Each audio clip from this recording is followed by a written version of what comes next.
श्री हरि श्रीमद्भगवद गीता। ओम श्री परमात्मने नमः। श्रीमद्भगवद गीता अथ प्रथमो अध्यायः। धृतराष्ट्र उवाच। धर्मक्षेत्रे कुरुक्षेत्रे समवेतायुत्सवः मामकाः पांडवाश्चैव किं कुर्वत संजय। धृतराष्ट्र बोले, हे संजय, धर्म भूमि कुरुक्षेत्र में एकत्रित युद्ध की इच्छा वाले मेरे और पांडु के पुत्रों ने क्या किया। संजय उवाच। दृष्ट्वा तो पांडवानीकं व्यूढ़ं दुर्योधनस्तदा आचार्यम् उपसंगम्य राजा वचनम अब्रवीत। संजय बोले, उस समय राजा दुर्योधन ने व्यूह रचना युक्त पांडवों की सेना को देखकर और द्रोणाचार्य के पास जाकर यह वचन कहा। पश्येतां पांडुपुत्राणाम् आचार्य महतीं चमूं व्यूढ़ां द्रुपदपुत्रेण तौ शिष्येण धीमता। अर्थ, हे आचार्य, आपके बुद्धिमान शिष्य द्रुपद पुत्र धृष्टद्युम्न द्वारा व्यूहाकार खड़ी की हुई पांडुपुत्रों की इस बड़ी भारी सेना को देखिए। अत्र सूरा महेश्वासा भीमार्जुन समायुधि युधानो विराटश्च द्रुपदश्च महारथः धृष्टकेतुश्चेकितानः काशीराजश्च वीर्यवान् पुरोजित कुन्तिभोजश्च सैभ्यश्च नरपुङ्गवः युधामन्युश्च विक्रांत उत्तमौजाश्च वीर्यवान् सौभद्रो द्रौपदेयाश्च सर्व एव महारथाः। इस सेना में बड़े बड़े धनुषों वाले तथा युद्ध में भीम और अर्जुन के समान सूरवीर सात्विक और विराट तथा महारथी राजा द्रुपद धृष्टकेतु और चेकितान तथा बलवान काशीराज पुरोजित कुंतीभोज और मनुष्यों में श्रेष्ठ श्रव्य पराक्रमी युधामन्यु तथा बलवान उत्तमौजा सुभद्रा पुत्र अभिमन्यु एवं द्रौपदी के पांचों पुत्र ये सभी महारथी हैं। अस्माकं तु विशिष्टा ये तान्निबोध द्विजोत्तमं नायकामं सैन्यस्य संज्ञार्थं तान्नम अब्रीमिते। हे ब्राह्मण श्रेष्ठ, अपने पक्ष में भी जो प्रधान हैं उनको आप समझ लीजिए। आपकी जानकारी के लिए मेरी सेना के जो सेनापति हैं उनको बतलाता हूँ। भवान भीष्मश्च कर्णश्च कृपश्च समिति अंजयः अश्वत्थामा विकटस्य सौमदत्ति तथैव च। आप द्रोणाचार्य और पितामह भीष्म तथा कर्ण और संग्राम विजयी कृपाचार्य तथा वैसे ही अश्वत्थामा विकर्ण और सोमदत्त का पुत्र भूरिश्रवा अन्ये च बहवः शूरा मदर्थे अत्यक्तजीविताः नाना शस्त्र प्रहराः सर्वे युद्ध विशारदाः।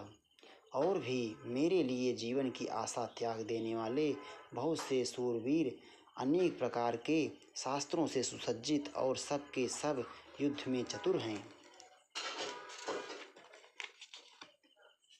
अपर्याप्तं तस्माकं बलं भीष्माभिरक्षितं पर्याप्तं त्विदमेशेतां बलं भीमाभिरक्षितं। भीष्म पितामह द्वारा रक्षित हमारी वह सेना सब प्रकार से अजेय है और भीम द्वारा रक्षित इन लोगों की यह सेना जीतने में सुगम है। अयनेषु च सर्वेषु यथाभागम अवस्थिताः भीष्ममेवाभिरक्षन्तु भवन्तः सर्व एव ही। इसलिए सब मोर्चों पर अपनी अपनी जगह स्थित रहते हुए आप लोग सभी निसंदेह भीष्म पितामह की ही सब ओर से रक्षा करें। तस्य संजयन् हर्षं कुरुवृद्ध पितामहः सिंहनादं बिन्दोच्चैः शंखं दध्मौ प्रतापवान।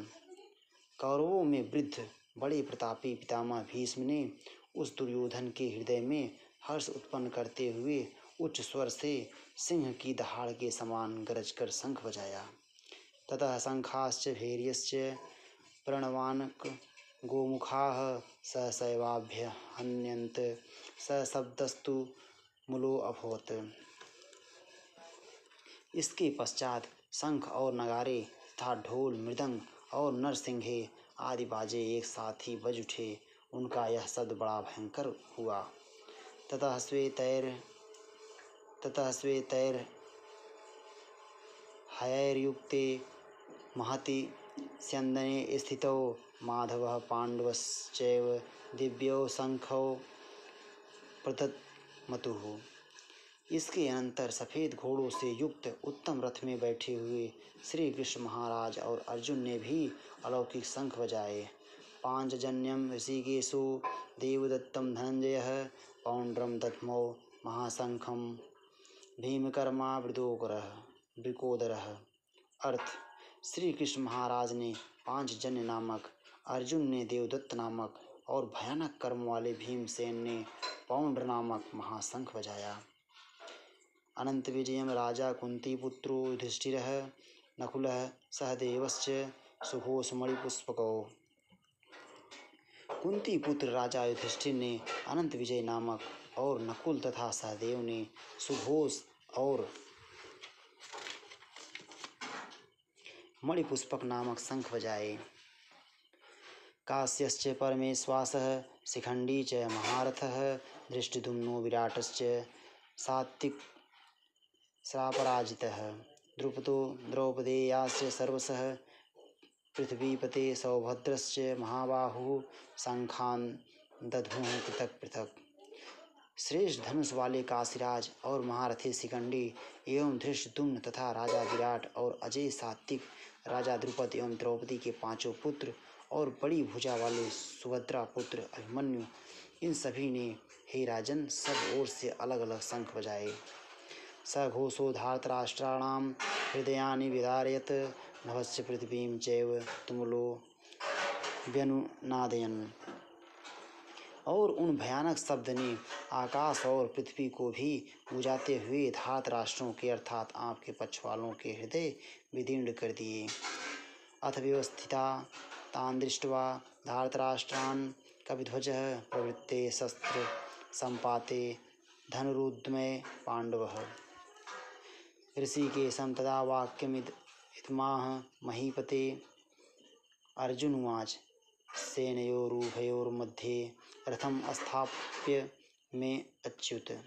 हे राजन, इसके बाद कपिध्वज अर्जुन ने मोर्चा बांधकर डटे हुए धृतराष्ट्र संबंधियों को देखकर उस शस्त्र चलने की तैयारी के समय धनुष उठाकर ऋषिकेश श्री कृष्ण महाराज से यह वचन कहा, हे अच्युत, मेरे रथ को दोनों सेनाओं के बीच में खड़ा कीजिए।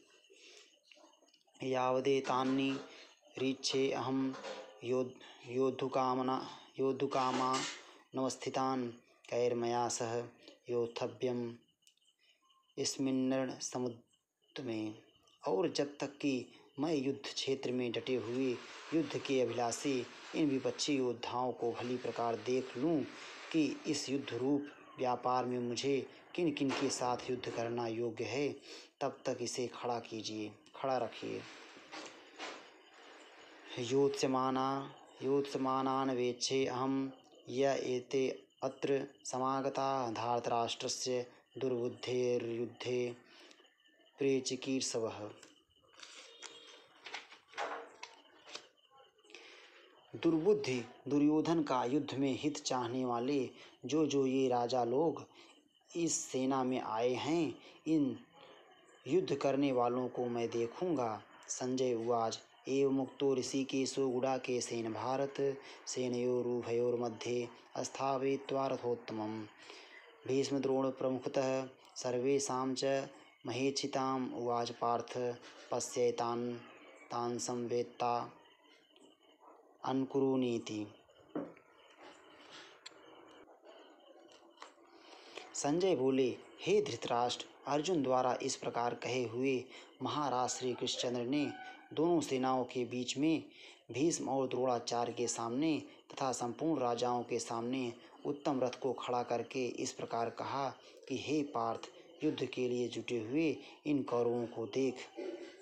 तत्रापश्य स्थितान् पार्थः पितृनथ पितामहान् आचार्यान् मातुलान् भ्रातॄन् पुत्रान् पौत्रान् सखींस्तथा स्वसुरान् सुहृदश्चैव सेनयोरुभयोरपि इसके बाद पृथा पुत्र अर्जुन ने उन दोनों ही सेनाओं में स्थित ताऊ चाचों को, दादों परदादों को, गुरुओं को, मामाओं को, भाइयों को, पुत्रों को, पौत्रों को तथा मित्रों को, ससुरों को और सुहृदयों को भी देखा।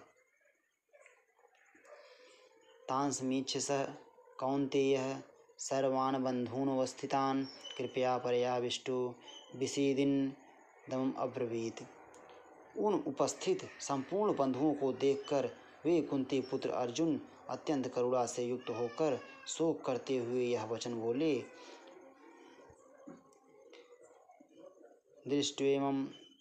दृष्ट्वेमं स्वजनं कृष्ण युत्सुवं समुपस्थितं सीदन्ति मम गात्राणि मुखं च परिशुष्यति वेपसुस्य शरीरे में रोमहर्षस्य जायते। अर्जुन बोले, हे कृष्ण, युद्ध क्षेत्र में डटे हुए युद्ध के अभिलाषी इस स्वजन समुदाय को देखकर मेरे अंग शिथिल हुए जा रहे हैं और मुख सूखा जा रहा है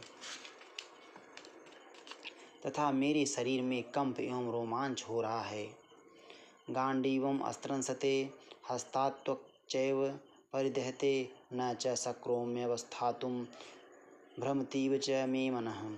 हाथ से गांडीव धनुष गिर रहा है और त्वचा भी बहुत जल रही है तथा मेरा मन भ्रमित सा हो रहा है, इसलिए मैं खड़ा रहने को भी समर्थ नहीं हूँ। निमित्तानि च पश्यामि विपरीतानि केशव न च श्रेयो अनुपश्यामि हत्वा स्वजनम आहवे। हे केशव, मैं लक्षणों को भी विपरीत ही देख रहा हूँ तथा युद्ध में स्वजन समुदाय को मारकर कल्याण भी नहीं देखता। नाकांक्षे विजयम कृष्ण न च राज्यम सुखानि च किम नो राज्येन गोविंद किम भोगैर्जीवितेन वा। हे कृष्ण, मैं ना तो विजय चाहता हूँ और ना राज्य तथा सुखों को ही। हे गोविंद, हमें ऐसे राज्य से क्या प्रयोजन है अथवा ऐसे भोगों से और जीवन से भी क्या लाभ है। हे सामर्थ्ये कांक्षितं नो राज्यं भोगा सुखानि च त इमे अवस्थिता युद्धे प्राणांस त्यक्त्वा धनानि च। हमें जिनके लिए राज्य भोग और सुखादि अभीष्ट हैं वे ही ये सब धन और जीवन की आशा को त्याग कर युद्ध में खड़े हैं। आचार्यः पितरः पुत्रास्तथैव च पितामहाः मातुलाः स्वसुराः पौत्राः श्यालाः संबंधिनस्तथा। गुरुजन, ताऊ, चाचे, लड़के और उसी प्रकार दादे, मामे, ससुर, पौत्र, साले तथा और भी संबंधी लोग हैं। एतान हन्तुम इच्छामि अनघृतो अपि मधुसूदन अभित्रैलोक्य राजस्य हेतु किम नु मही कृते। हे मधुसूदन, मुझे मारने पर भी अथवा तीनों लोकों के राज्य के लिए भी मैं इन सब को मारना नहीं चाहता, फिर पृथ्वी के लिए तो कहना ही क्या है। निहत्य धार्तराष्ट्रान्नः का प्रीतिः स्याज्जनार्दन पापमेवाश्रयेदस्मान् हत्वैव तानातताहिनः। हे जनार्दन, धृतराष्ट्र के पुत्रों को मारकर हमें क्या प्रसन्नता होगी, इन आतताइयों को मारकर तो हमें पाप ही लगेगा। तस्मान्नार्हा वयम हन्तुम धार्तराष्ट्रान् स्वबान्धवान् स्वजनम ही कथम हत्वा सुखिनः स्याम माधव। अतएव हे माधव, अपने ही बांधव धृतराष्ट्र के पुत्रों को मारने के लिए हम योग्य नहीं हैं, क्योंकि अपने ही कुटुंबों को मारकर हम कैसे सुखी होंगे। यद्यप्येते न पश्यन्ति लोभोपहत चेतसः कुलक्षय कृतं दोषं मित्रद्रोहे च पातकं कथं न ज्ञेयम् अस्माभिः पापादस्मान्नि वर्तितुं कुलक्षय कृतं दोषं प्रपश्यब्धि जनार्दन। यद्यपि लोभ से भ्रष्ट चित्त हुए ये लोग कुल के नाश से उत्पन्न दोष को और मित्रों से विरोध करने में पाप को नहीं देखते, तो भी हे जनार्दन, कुल के नाश से उत्पन्न दोष को जानने वाले हम लोगों को इस पाप से हटने के लिए क्यों नहीं विचार करना चाहिए।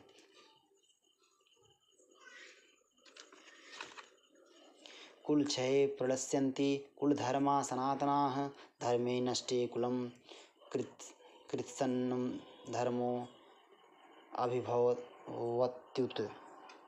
कुल के नाश से सनातन कुल धर्म नष्ट हो जाते हैं। धर्म के नाश हो जाने पर संपूर्ण कुल में पाप भी बहुत फैल जाता है। अधर्माभिभवात् कृष्ण प्रदुष्यन्ति कुल स्त्रियः स्त्रीषु दुष्टासु वार्ष्णे जायते वर्णशंकर। हे कृष्ण, पाप के अधिक बढ़ जाने से कुल की स्त्रियां अत्यंत दूषित हो जाती हैं, और हे वार्ष्णे, स्त्रियों के दूषित हो जाने पर वर्णशंकर उत्पन्न होता है। शंकरो नरकाययो कुलंघानां कुलस्य च पतन्ति पितरो हेषां लुप्तपिंडको पिंडोदक क्रियाः। वर्णशंकर कुल घातियों को और कुल को नरक में ले जाने के लिए ही होता है। लुप्त हुई पिंड और जल की क्रिया वाले अर्थात श्राद्ध और तर्पण से वंचित इनके पितर लोग भी अधोगति को प्राप्त होते हैं। दूसरेतये कुलंघानां वर्णशंकरकारकैः उत्सादन्ते जाति धर्मा कुल धर्माश्च शाश्वताः। इन वर्णशंकर कारक दोषों से कुल घातियों के सनातन कुल धर्म और जाति धर्म नष्ट हो जाते हैं। उत्सन्न कुल धर्माणां मनुष्याणां जनार्दन नरके अनियतं वासो भवतीत्यनुशुश्रुम। हे जनार्दन, जिनका कुल धर्म नष्ट हो गया है, ऐसे मनुष्यों का अनिश्चित काल तक नरक में वास होता है, ऐसा हम सुनते आए हैं। अहो बत महत् पापं कर्तुं व्यवसिता वयं यद्राज्य सुख लोभेन हन्तुं स्वजनम उद्यताः। हा शोक, हम लोग बुद्धिमान होकर भी महान पाप करने को तैयार हो गए हैं, जो राज्य और सुख के लोभ से स्वजनों को मारने के लिए उद्यत हो गए हैं। यदि मां प्रतीकारम शस्त्र पाणयः धर्मराष्ट्रारणे हन्युस्तन्मे क्षेमतरम भवेत्। यदि मुझ शस्त्र रहित एवं सामना न करने वाले को शस्त्र हाथ में लिए हुए धृतराष्ट्र के पुत्र रण में मार डालें तो वह मारना भी मेरे लिए अधिक कल्याणकारक होगा। संजय उवाच एवमुक्त्वा अर्जुनः शंखे रथोपस्थ उपाविशत् विसृज्य सहस्रं चापं शोक संविग्न मानसः। संजय बोले, रणभूमि में शोक से उद्विग्न मन वाले अर्जुन इस प्रकार कहकर बाण सहित धनुष को त्याग कर रथ के पिछले भाग में बैठ गए।